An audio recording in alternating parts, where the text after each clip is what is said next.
All right, everybody. Welcome back to another episode of Smoking Swamp Outdoors. This video is going to be on prepping for beginners, people that are new to prepping, or just starting, or want to start. These are some of the main things that you want to focus on. Number one is water. If we don't have anything to drink, we ain't going to make it. Simple as that. Next thing is food. You want to make sure you have a little bit of extra food. Prep things that you, your family, or your tribe, or whomever it may be, that you are including in your meals. Make sure it's things that you will eat. Another thing is you want to make sure you rotate your stock with your food. FIFO, first in, first out. If it's in a rotational stock, you don't have to worry about it. If you want to store food for long term, there are multiple ways. Canning. You can store it in Mylar bags with O2 absorbers. There's multiple ways.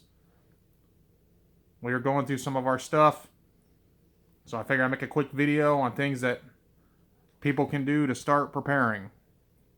Whenever you go to the store, pick you up one or two extra items. Because in the end, it all adds up, folks. Before you know it, you'll start accumulating supplies like we have. Another thing is ammunition.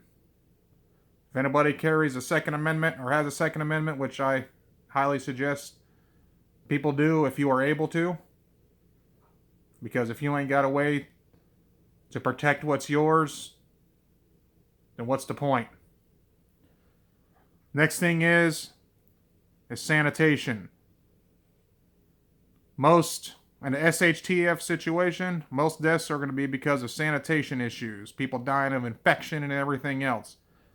You don't want no nasty booger that you can't see to be the one taking you down. So remember, sanitation.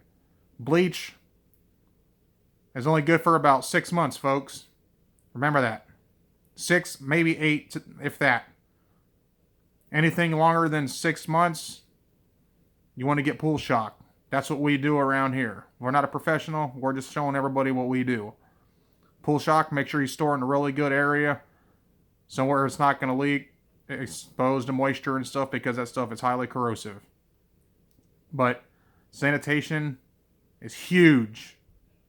The CDC did a test that in the first year in an SH situation with no power, 90% of the population would perish because of sanitation issues. Huge. Another thing is medical. You want to be sure that you have a medical kit. Everybody's different on what their affordability. So what we're doing is we start out, made our own small one, and we're building up. And I suggest others to do the same thing. I hope this video was informative and persuasive to people to start preparing. Rocky times, folks. Things are only getting harder. Hit that thumbs up, drop a comment, and subscribe for more outdoors. Shalom.